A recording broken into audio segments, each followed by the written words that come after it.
Are you able to hear?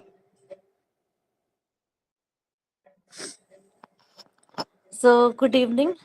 Today we are going to continue with literary criticism. Ruchi, are you there? Can you hear? Yes, ma'am. Good evening, ma'am. Good evening, Ruchi. Are you able ji to hear? Am I clear? Audible? जी जी बिल्कुल। ठीक है, रुचि। रुचि कहाँ से बोल रहे हो? आप कहाँ से हो? मैं बुराड़ी से हूँ। अच्छा, वो कहाँ बुराड़ी पे है? हाँ, कहाँ दिल्ली पे? में ही हूँ। दिल्ली में ही ओ, हूँ। अच्छा, आप दिल्ली से हो? जी। अच्छा, चलो आज का क्लास स्टार्ट करते हैं। Okay ma'am. मैं लास्ट क्लास तो सब एरिस्टोटल और मेनली प्लेटो के बारे में पढ़ा रहे थे। जी आज जी। एरिस्टोटल का आइडिया को थोड़ा सा एडवांस करेंगे। Okay ma'am. ये पार्ट एक्चुअली लिटरेरी क्रिटिसिज्म का मेरा फेवरेट है, क्योंकि ओके। यहाँ से ना ट्रेजेडी का वो प्रॉपर डेफिनेशन देते हैं एरिस्टोटल, जिसको अच्छा। Over time play rights follow करते हैं। जैसे कि एक पॉइंट था, कल मैं बोली थी, जो यूनिटी है, unity of time place and action. जी जी। ये हर प्ले के लिए है। और एक टाइम तक ना ये चीज को बहुत स्ट्रिक्टली फॉलो करते थे प्ले राइट्स, इवन राइटर्स, दूसरे दूसरे जानरा के भी। लेकिन फिर आस्ते आस्ते ये आइडिया डिसॉल्व होने लगा विद टाइम। बट अभी भी बहुत सारे राइटर्स हैं जो ये यूनिटी, तीन यूनिटी को स्ट्रिक्टली फॉलो करते हैं। तो आज हम लोग देखेंगे बहुत सारा रूल्स ऑन ट्रेजेडी जो एरिस्टोटल ने चॉकआउट किया था, थ्योरी दिया था for the play rights specially. तो ये क्या चीज़ है ये ट्रेजेडी में, और ट्रेजिक एलिमेंट्स क्या है, वो हम लोग देखेंगे आज। ओके। तो ओके। जैसे कि मैं लास्ट बहुत सारे क्लासेस से पढ़ा रही थी, I was explaining to you that the drama actually originated from religion. जो एंशियंट ग्रीक ड्रामास है, they originated from religious perspectives. और आस्ते आस्ते क्या होने लगा, बहुत सारा मिडिवल पीरियड में भी हम लोग देखेंगे। If you see the drama, you will see that they also have a very strong religious purpose. Today I was teaching also to my other students, Dr. Faustus. तो डॉक्टर ओके। फॉस्टस भी देखे कि ये रिनासा period है, लेकिन drama में ना बहुत सारा रिलीजियस एलिमेंट है, by depicting some anti religious aspect. जो क्रिस्टोफर मार्लो है playwright, he is trying to show some some religious aspects. वो बता रहे हैं कि डॉक्टर फॉस्टर्स जो है, वो अपना जो सोल है ना, सोल जो रूह बोलते हैं, सोल, उसको जी बेच जी। देता है डेविल को, शैतान को बेच देता है। क्यों बेच देता है? In return of material prosperity. बहुत ज्यादा नॉलेज देगा शैतान, और बहुत ज्यादा पावर आ जाएगा डॉक्टर फॉस्टर्स के पास। So for that what he does, he sells his spirit, sells his soul to the devil. लेकिन नर्क में जाना पक्का है, he sure to go to hell. दुनिया में सब कुछ मिल जाएगा, but because he has followed the path of devil, he will go to hell. ठीक है। तो उसके ऊपर में स्टोरी है। तो यहाँ पर भी देखो हमको थोड़ा सा रिलीजियस एस्पेक्ट मिलता है, because Christopher Marlowe is trying to aware people of that period, of that renaissance period, कि अगर आप इतने ज्यादा मटेरियल हो जाओगे तो you will get far away from God. Okay. जो अल्टीमेट ट्रूथ है, हमारा अल्टीमेट जो जहाँ पर रिटर्न करना है, will be towards God. Okay. And if you try to astray here and there, then you will be doomed. तो उसका एस्पेक्ट भी बहुत ज्यादा रिलीजियस था, doctor Marlowe, sorry, doctor Faustus play का। और जी यहाँ पर देखोगे कि रिलीजियस फर्वर है, उसको मोरालिटी प्ले बोलते थे। ठीक है। तो यहाँ पर भी देखो, जो ग्रीक थिएटर है वो बहुत ज्यादा रिलीजियस एस्पेक्ट्स में था। फिर आस्ते आस्ते जैसे टाइम आगे बढ़ने लगा, रिनासा पीरियड में भी तुम देखोगे आस्ते आस्ते बहुत सारा प्ले सेक्युलर प्ले होने लगा। Shakespeare use to write secular plays. Okay.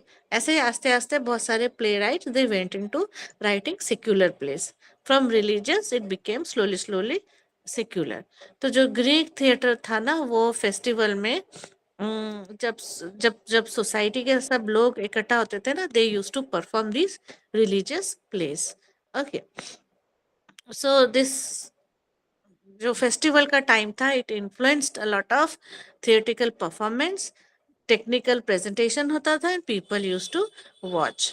Okay, तो in this way Greek theatre was very famous at that time, and also not only dialogues but also it had great musical qualities and dancing also it was there. ठीक है, तो this was a part of worshipping. Remember this. Songs होते थे, dances होता था, but they were all dedicated to God. और specially वो time में वो जो डायनिसिस थे, Greek God of wine and I think fertility, उनको डेडिकेट करके प्लेज लिखा जाता था. तो इन प्लेज में जो स्ट्रॉन्ग इमोशंस जनरेट होते थे while worshipping the gods.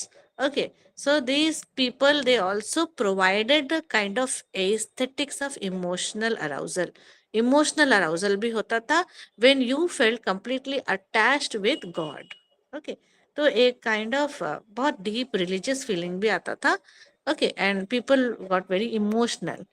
तो ये जो एस्थेटिक वैल्यू जो राइज होता था ना, उसको बोलते थे catharsis. This I have explained a lot in my earlier classes. Today also will discuss catharsis, CATHARSIS.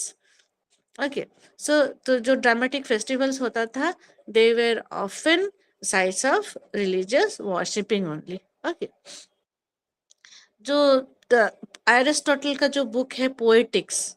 Okay, poetics में Aristotle had given a lot of lot of theories regarding different different aspects of dramas. Okay, और Aristotle का जो poetics है उसको बोला जाता है कि it consist 4 principles of ancient classificatory system. जो क्लासिफिकेटरी सिस्टम है, 4 प्रिंसिपल चॉक आउट किया है एरिस्टोटल ने इन हिज पोएटिक्स. ओके, तो ये 4 क्लासिफिकेशन क्या है? फर्स्ट है concept of mimesis.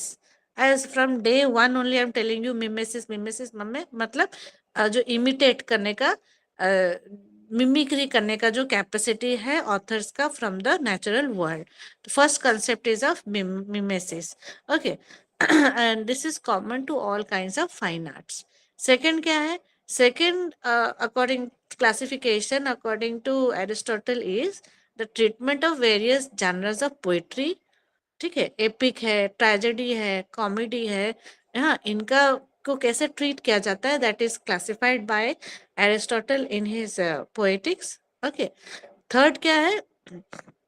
Third part में इन्होंने डिवाइड किया है ट्रेजेडी को इनटू 6 एलिमेंट्स.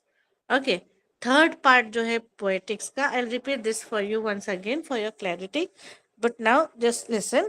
थर्ड पार्ट जो थर्ड डिवीजन है, he talks about tragedy and he divides further tragedy into 6 elements. Plot, number 1. This is very important. This is surely going to come in your exams. ठीक है, ये हर exams में आता है.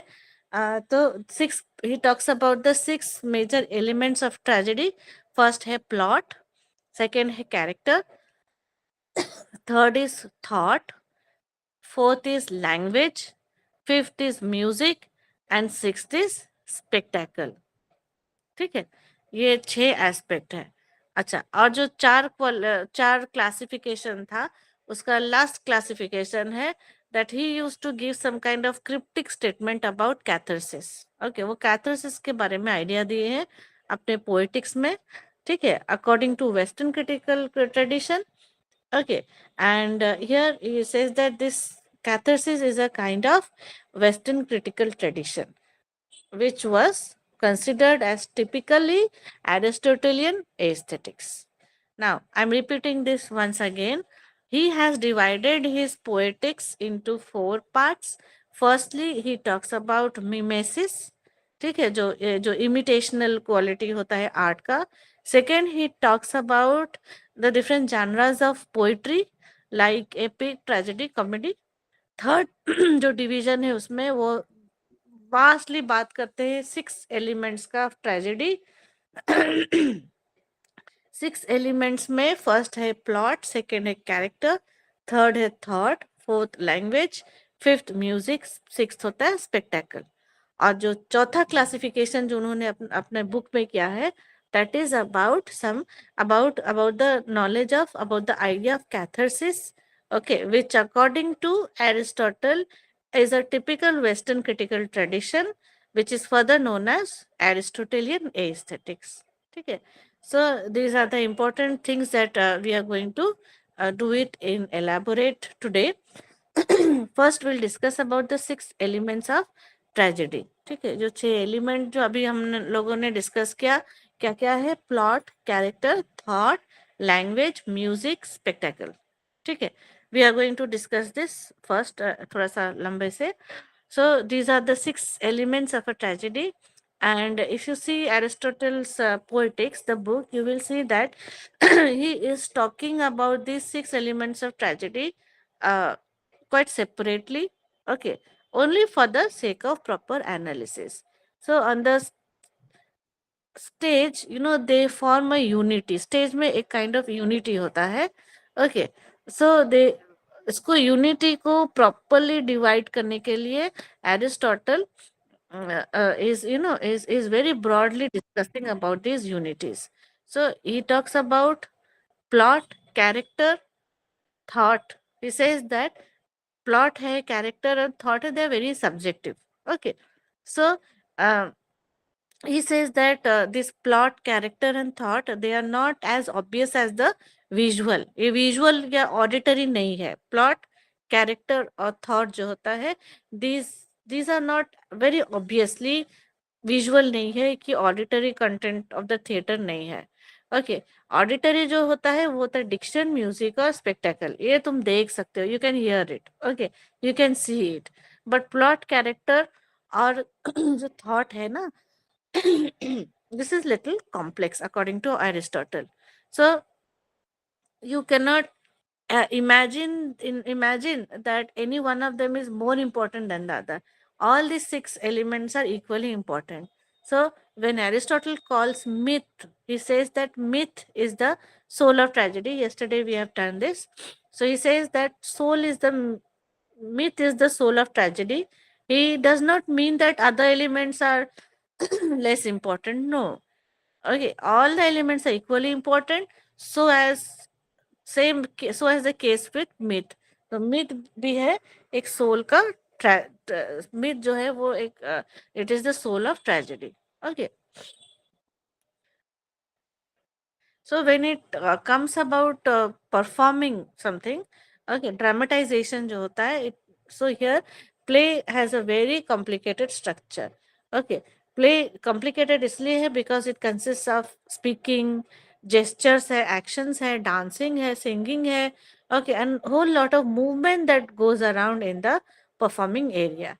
Okay, so the series of episodes of the story that you see in some dramatizations, they are regarded as the basic structure.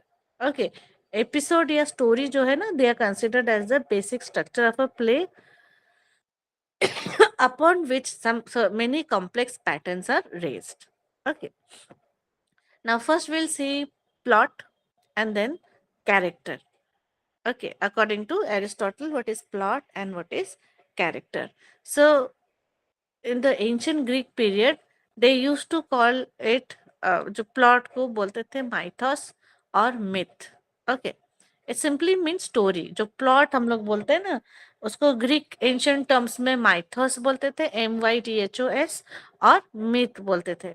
Alright, so it simply mean the story, the commonly translated into English as we call it plot. Commonly we have translated mythos or myth into plot. Plot is the English meaning of myth or mythos. Okay, but it is better to use the term myth. We will use the term myth because Aristotle also lays stress upon this word myth.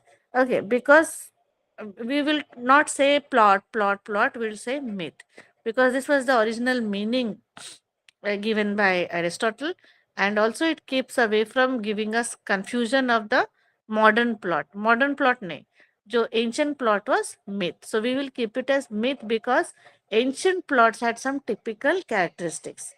That is why we will keep this word myth in our discussion instead of plot. Okay. So, in those days, people had no idea of writing down things on everyday events. Okay, they did not do this. Whereas modern times, you will see that people are writing down about everyday events. Okay, day to day life or certain certain thoughts and ponderings. The stories of only some famous people were only written down by those playwrights. मतलब क्या, एक ordinary life से they did not write any tragedy. These writers of those periods, they wrote tragedy about some selected people, those who were famous, who were subjected to tragedies. So according to them, mainly famous people, okay, had great tragedies. So the story came from the collective memory of the culture. Okay, individual से नहीं आता था, collective memory from a certain culture. The story was nurtured at that time. So Aristotle called, as I told you, myth. Just hold on, students. Just a minute. Okay, ma'am.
Yeah, I'm back. So, yes, we were discussing about plot, his first idea.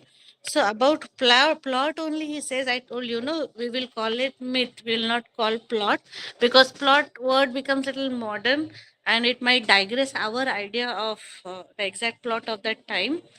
Aristotle called it myth or mythos, as I told you.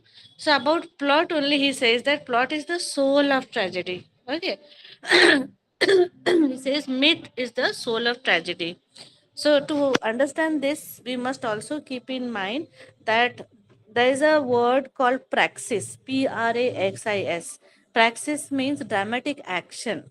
Okay, so you must remember that in those ancient dramas, praxis consisted, not much of characterization or portrayal. Okay, but it was imitation of an action. So praxis was mainly mimesis. Okay. Later, what happened? Praxis became characterization. Praxis became the portrayal of certain character. But no, ancient drama, dramatic action or praxis consisted mainly of mimesis. Okay. So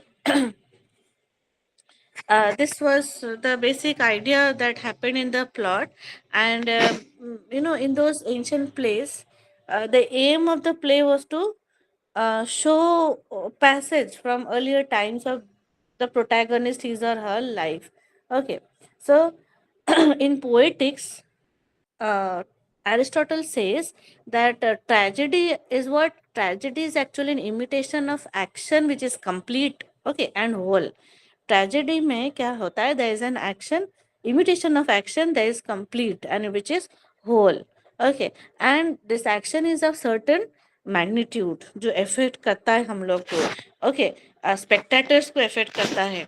So it is this tragedy is a kind of the whole life in itself, because tragedy में there is a beginning, there is a middle, and there is an end as well.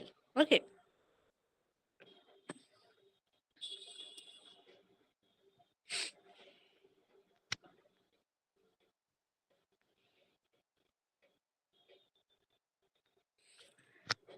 So here he says that that the plot actually is an organic whole in case of tragedy. Why? Because it has got a beautiful beginning, a very systematic middle part, and a very systematic end. So tragedy is a beautiful object. Okay, whether it is a living organism or a part of composed composition.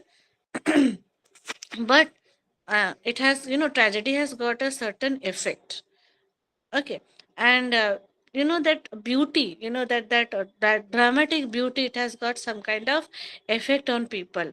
Okay, so therefore, in case of such tragedies of high magnitude, that was easily accepted by the people to view. So when you talk about the plot, you have certain length which is necessary. Okay, and length of the drama should be easily remembered by the people. It should not be so lengthy that it will be confusing. No, certain length will be there so that you will have the beginning, the middle, and the end of certain magnitude, which will affect the people. Okay, so magnitude, when you talk about magnitude, or when you talk about the effect, the tragic effect that the people will have, that will certainly be supported by the three unities, as I told you: the unity of action, unity of time, and the unity of place. Okay. According to Aristotle, myths माने plot जो हम लोग बोलते हैं, myth is of two types. Okay, एक है simple और एक है complex. He talks about two kinds of plots. One is simple and the other is complex. So simple मतलब there is no uh, complexity. The plot moves very spontaneously and freely. Okay, there is no reversal of fortune. Okay, there is no recognition of past act. Okay, there is no second birth. There is nothing complicated. It's very simple, and this analysis of the plot is not applicable to tragedy alone, but you can apply this to other forms of other genres also, like comedy. Okay. uh, when you talk about uh, uh, complex plot, okay, then you see that there are lots of changes, there are lots of reversal of actions. There is a lot of what you may say, um, uh, confusions are there, complexities are there in the plot. Okay, you have this idea that one character is moving from, from ignorance to knowledge. Okay, he's producing love or hate, so the plot is complex. Okay, so that is why he has divided the myth or the plot into two different parts, simple and complex. Then he talks about the next element is pathos. Pathos, I think you know, it means suffering. Okay. So in a myth, in a plot, it should have some kind of pathos in case of tragedy, some kind of suffering. Okay. So this kind of suffering is called pathos. And sometimes this pathos, if you see in a drama, it might be destructive and painful also. Okay, such as death, death on stage. People will be watching, audience will be watching, and the character dies. Okay, so that is painful, that is pathetic. All right, so these are the representations of pathos. What? Like death on the stage, when there's a representation of some bodily pain, some bodily agony, you will see wounds, scars, okay, in the body of the actors and actress. So that will rouse in the audience a kind of pathos. Okay, so this is required only in tragedies. This is not required in comedies, because in tragedies there is a reversal from good to bad, or there is a final destruction. So in order to represent that, some these kinds of elements of pathos are used. Okay, then comes ethos. Ethos means character. Okay, so characters are typical in a tragedy. Okay, whereas characters are different in comedies. So if we are talking about tragedies, so characters in a tragedy has to be good people. Okay, and those in comedy or in satire, those people have to be mean persons. Just see the opposite. Okay, in a tragedy, the center character has to be a good person, whereas in comedy or satirical plays, the center character has to be a mean person. Okay, a selfish kind of person, a crooked person. So you will see that all characters fall in the category of either good people, or in case of tragedy, mean people. So Aristotle has mentioned the qualities of the protagonist of the tragedy. Okay, so the first requirement according to Aristotle was the goodness. Okay, and his morality should be high, moral purpose should be there. Okay, now this kind of moral purpose is also represented in women and in slaves also in case of tragedy. Okay, and Aristotle always wished his woman to be very much full of goodness only. Okay, he expected woman to be full of goodness. Thirdly, he said that character must be true to life. Okay, किसका character? Tragedy का character. It must be true to life. Okay, this is a very different thing that you will see in tragedies. Okay, he must be a true to life kind of person. Fourth point क्या है? Character should be very consistent. Okay, so maybe that you are imitating from the outside world, but there should be some consistency. Character is moving in some consistent manner. He's not inconsistent, he's not fickle, he's not changing his point of view despite tragedies. He's moving smooth in his perspectives and ideas. Okay, so these are some basic idea about ethos or the character. The next very important thing he talks about is hamartia or the tragic feeling. Okay, tragic feeling, hamartia or tragic feeling. So, uh, you will see that there are good people in tragedy, as I told you, and in spite of doing best efforts and courageous choices, man fails. Okay, it happens with our day to day life also, that even though we try to be very good, very honest, but sometime or the other we fail, and that really breaks our heart. Okay, so this kind of failure is represented in the tragedies. Okay, so in order to explain the logic of this failure, Aristotle has used the term hamartia. Okay, Hamartia. He uses the term hamartia. Hamartia means, uh, being off the mark. Okay, means error of judgment, not purposefully, without any intention, without any crooked purpose. When you make some error in your judgment, that is hamartia. That is usually known as tragic hamartia. When you do some error in your judgment and you fall in some kind of tragedy, that is what is called tragic hamartia. Okay. So you will see large number of Greek tragedies were written. Those who had this content of hamartia, like Antigone. There's a play called Daughters of Troy, Electra, Eumendes. Okay, there are many plays which are based on the idea, the concept of hamartia. Even later, if you see Shakespeare, he is also talking about this tragic flaw, this hamartia, in all the tragedies, in Macbeth, also in King Lear, um uh, in what other tragedies are there? Macbeth, King Lear, Othello, Hamlet. Everywhere you will see this hamartia is present. Okay, so Shakespeare, you can say, he strictly follows these Aristotelian principles. Okay, the next is, we call lexis, means the language, the style, or it is also in ancient terms it is known as dianoia. Dianoia. Dianoia.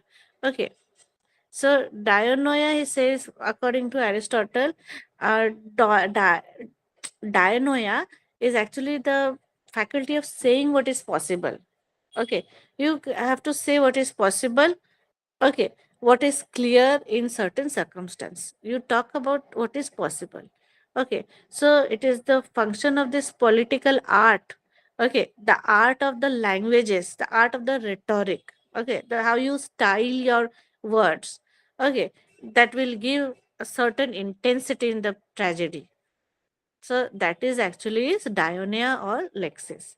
So character in which, you will see moral purpose, showing what kind of things a man chooses or avoids. So speeches that make a very important role in this kind of depiction of characters and their emotions. So such words and such expressions, such rhetoric should be used, which will have a great effect on the speeches of the characters, and that will initially give the tragic effect. So, Diania is one of the very important aspects. Next is very close to this Diania. This is the style, is the musical element. Okay, musical element is known as melopoia. Melopoia. Okay. M- m- Melopoia. Melopoia is the musical element that is present. So we see that only dialogues are there, serious things are there, but music and dances were also there in those ancient Greek tragedies. Okay. So the Greek chorus was there, and the actors, they took full liberty to use the musical qualities in the stage, and there was no restriction for any reason to stop the musical quality. So there were immense variety of tunes, melodies were there.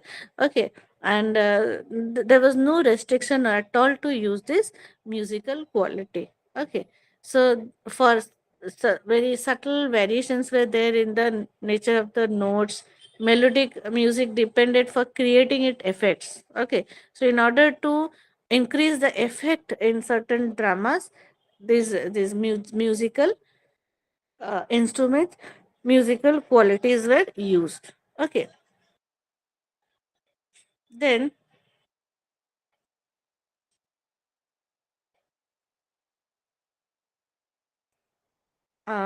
so these were some very primary theoretical aspects suggested by Aristotle. Okay, now other certain other aspects were also there. So Aristotle had talked about proper pleasure also. Okay, so just see, people outside the sphere of reading and writing and being the students of literature, If we talk to them that we derive pleasure from tragedy dramas, okay, people will laugh that what kind of pleasure you get from tragic dramas. So pleasure doesn't mean happiness. Pleasure means the stirring of your emotions. Okay, how you are responding to such tragedies. Okay, how emotional do you feel? All right.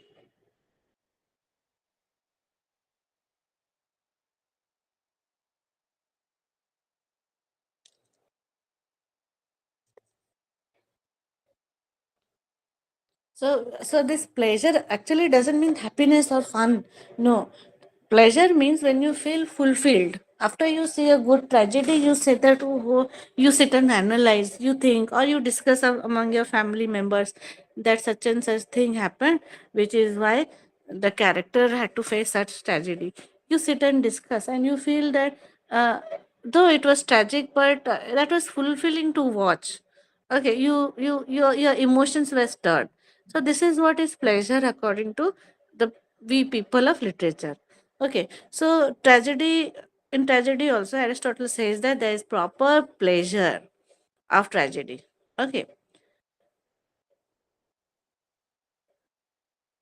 so there is a kind of catharsis, there is a kind of tragic flaw, okay, which uh, takes one character from a normal mental stage to some kind of tragic event that happens.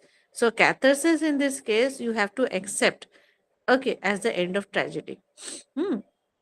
But you will see that in poetics Aristotle talks very broadly, very clearly about how this catharsis leads to tragedy. Okay, so you can see if you read exclusively Aristotle's famous definition of tragedy in his poetics, you will see that he's talking about catharsis. Okay, and he says that catharsis has been regarded as the sole aim of tragedy.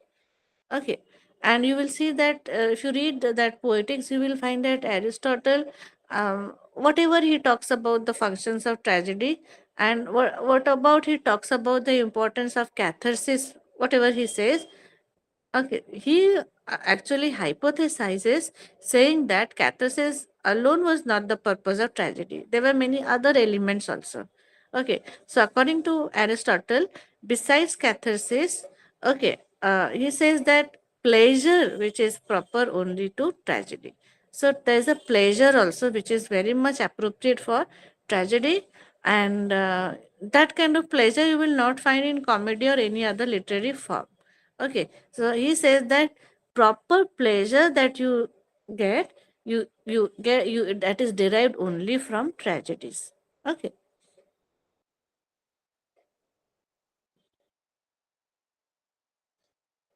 talking about catharsis, he says that there is that catharsis could be a common and very basic aesthetic experience. Okay, according to many researchers, also according to Aristotle also, he says that catharsis is very basic aesthetic experience that you get out of a tragedy. Okay, but he says that the very meaning of catharsis is very much conflicting, and different interpretations are also there uh, with the word catharsis. Later in 19th century also, people looked at catharsis when they tried to give a critical approach to the theories of Aristotle. Then they found that there were different interpretations of catharsis. Okay, so catharsis was to take it as a medical term also. Okay, the transform to poetic criticism, so they called it cleansing also. Okay. Catharsis, they called it cleansing also. Okay. That means the entire removal of the healthy but surplus humors. Okay. So catharsis is the removal of the excesses. Okay. Whatever excess is there, when that is removed, the process, the scientific, it is a medical process which is called catharsis. When you remove the excess of anything. Okay. In terms of medical sciences. So, with time, the word catharsis got developed, it got different meanings. But, uh, you know, uh, basically, catharsis means the flaw that the character commits, and then he realizes his flaw. Okay, but finally he faces some kind of tragedy because of that mistake. Okay, so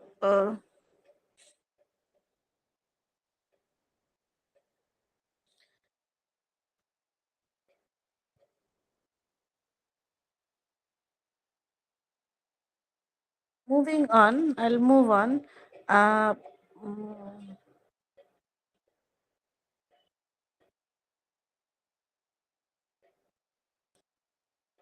yes, moving on, we will see some some more criticism, some discussions on this whole idea of Aristotelian tragedy. The how people exchange their points of view. So, with the means of dialogues. All right. So, the best kind of dialogue as a classical genre was primarily a philosophical and investigative enterprise. Okay. So, there were a lot of dialogue, exchange of words and ideas, okay, relating to um the idea, the basic concept of Aristotelian principle. Okay. um, and in different spheres, different fields, people try to interpret the idea of Aristotle.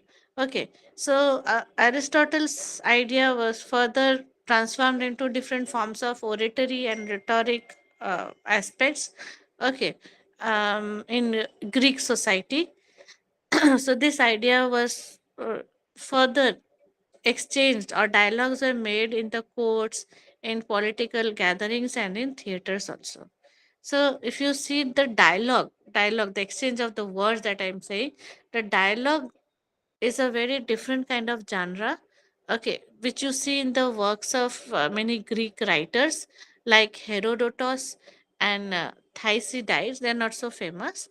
So in these narratives written by these authors, they were philosophical dialogues. Okay, they were debates between real and imaginary characters. So we are going to discuss about the importance of dialogues in the dramas. I think you understand what is dialogue. Dialogue is the exchange, the word, the exchange of words, the communication on stage. That is dialogue. Okay. So initially, these dialogues used to be very philosophical. Okay. And these dialogues happened in two levels: within real characters and also within imaginary characters. All right. So we will see that how dialogues are mimetic. First, we will see that mimetic. I think nowadays we talk a lot about memes. Okay, our children also they say, "Oh, नया meme देखा क्या?" So meme actually means mimesis, mimetic, मतलब imitation. Okay, so in the if you see the whole process of the development of different dialogues, you will see that there is the impact of theatrical art. Okay, theatrical art form है, एक art form है, उसका बहुत impact है on the dialogues. और ये art form कौन सा आर्ट फॉर्म है? That is called mimos, MIMOS। Okay, mimos has got a great role in the philosophical dialogues particularly. So memos are also called meme, MIME. So these are the earliest modes of performance, okay, which was done. These memes, dialogues were called memes in those days, and they were very popular till 4th century AD. Okay, so these memes were based on dances also. Um, mm, where masked men used to come. In the mask, they used to perform, एक mask पहनते थे and they used to perform. So early meme, if you see very early meme, they were performed in market places. ठीक है, weddings में होता था, banquets में होता था, बड़े बड़े पार्टीज में होता था, banquets, they were known as banquets. Banquets में होता था, मार्केट प्लेसेस में, वेडिंग्स में, this mimes were performed. And what were these memes? Actually, they were a combination of storytelling, dance, mimicry करते थे किसी का भी, song and dialogue. They were performed by acrobats and jugglers. You know who are jugglers? Jugglers, matlab, they will have 2 3 bottles in their hand and they'll be balancing. They'll be jumping those uh, bottles or jugs and they'll be balancing in their 2 hands. They were jugglers. So initially, these memes were performed by the jugglers and acrobats also. Okay. So there were very famous meme writers also at that time. Okay, in the 5th century BC, and one famous meme writer was Sophron of Syracuse. Sophron, Sophron of Syracuse, Syracuse. Okay, this person Sophron, he composed pieces meant for men and for women also. Okay, and he used popular speech uh, of the time, which was full of common proverbs during those days. And he used those proverbs and he wrote memes. Okay, and these memes were usually performed in the marketplaces. All right, uh, mainly by the jugglers. Now, by 3rd century BC, this influence was little bit, little variation came into this kind of exercise, where poetic dialogues also were started to be written. Okay, poetic dialogues of tragedy and comedy both. They made the writers of meme use verse. They started using poetries. Okay, this meme writing got enhanced because these writers they started adding poetic methods. Okay, there's a writer called Herodas, Herodas. Okay, he was the one who produced literary memes along with dialogues. Okay, in a very poetic form, iambic form. Iambic form is one of the rhythmic forms in poetry. Okay, so these were the when you talk about the initial themes of this genre of these memes. Okay, there were few examples which I can give you. Few names of these memes are the Bawd, BAWD. Another there is a meme called the Pimp, PIMP. Another meme is the Schoolmaster, the Woman Worshippers, the Jealous Mistress, and the Dream. These are the different types of memes of different variety of events that were covered by highly popular and entertaining art form. In those days, this meme had a high rise and it became very popular as an art form. People watched this kind of memes. So it is important for you to note here that unlike tragedy, that was performed only twice a year during some specific religious festivals. These mimetic shows were enacted all around the year. Tragedy was used only twice a year. Okay, when some religious festivals were held, whereas memes were enacted all around the year. Okay, so the dialogues of the memes they had a far more influence. Okay, uh, on the shape that this mimetic genre took place. Okay, whether in theater or even philosophical writings. So a meme say that doesn't mean that it is uh, that is a lighter. No, this was not any lighter tone. Okay, this also had a great influence and this also had a great philosophical intensity in their writing. So meme writers they also remain in very close interaction with poets of high standard because mimetic genre is just like the epic and many kinds of bucolic poems. They contain dialogues. So this mimetics they also had lots of dialogues and highly literary memes, which was written mainly by a person called Theocritus. It was a very acceptable genre during those days, and within these memes there were many songs also and enactments as well. Okay. Now, the rise of meme took place with the decline of serious and high quality drama. Okay. And vulgarity and obscenity actually slowly captured the performances. In these mimetic performances, slowly you will find lot of vulgarity was also there and lot of obscenity also started to take place in this kind of mimetic plays. Okay, so they were given new names, slowly. Mimetic drama, this name changed into different other words. Okay, with the enhancement of this kind of mimesis. Okay, mimetic dramas.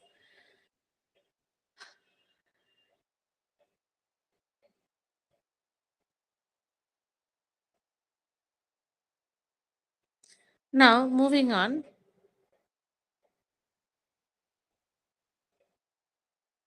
if you see all this, then you will see that dialogue writing, dialogue that was written just like tragedy, was one of the special contribution of that ancient culture. Ancient culture is also known as Hellenic culture, uh, Greek culture, Hellenic culture.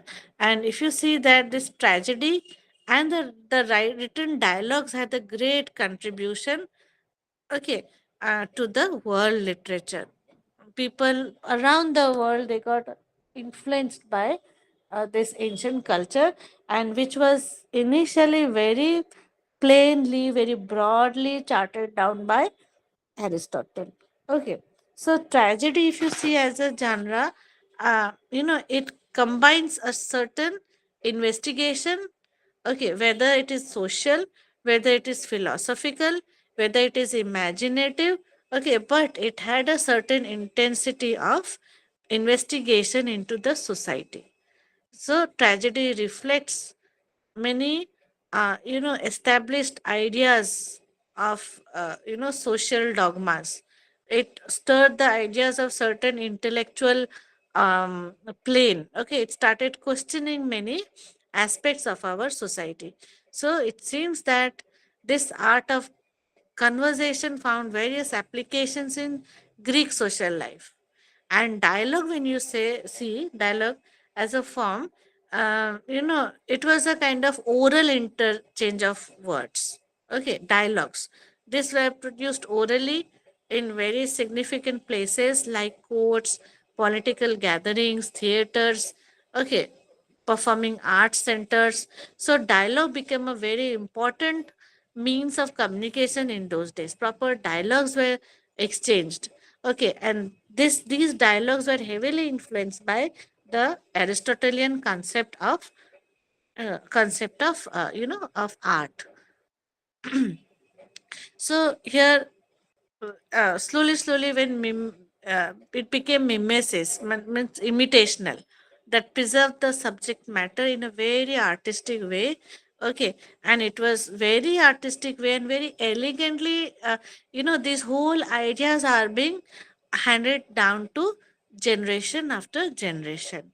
Okay, and we see that tragedy, if you take tragedy, then it has flourished time and again. Okay, time and again, when democracy was not there, when democracy came, the tragedy had a lot of effect on the society, on the spectators, on the lovers of the dramas. Okay, so it cannot be taken for granted that um, only that society, those who have got higher higher advantage of uh, uh, understanding, they're more intellectual people, they can only understand. No, so this kind of tragedy was understood, was absorbed, the pleasure was experienced by all the spectators. So if you see Socrates, he is the actual initiator of the greatest dialogues. Okay, um, he started he expounded his ideas through very different method of investigation and through his very difficult modes of speeches that he made. Okay, so dialogue, if you see, it is one of the important aspects, starting from the ancient minds. Okay, dialogues, the special feature was a quest for truth. Actually, dialogues were a means of quest for truth, and the dialogues, actually, they had the capacity to question, they had the capacity to ridicule some established norms. Okay, the dialogues had the capacity to extend the social boundaries. Okay, the dialogues had the power in the individual to question the custom, to talk about the the about to talk about the religious aspects, the religious changes that were taking place in the society. Okay, so if you see dialogue, if you see the writing style, if you see the tragedies, especially the tragedy, and how and in what way Aristotle had chalked down the whole idea of tragedy, it is very applicable not only for those times but for the coming generations till the present times. Many authors, many playwrights, also many novelists, they follow the exact idea, the concept of the theoretical, the theoretical work that has been chalked down by Aristotle. So today I'll stop here. Your teacher has come. I will leave. Tomorrow again we'll continue with the next block. So I'm leaving. Have good Okay, time. ma'am. Okay. Okay. Good evening. Good evening, sir.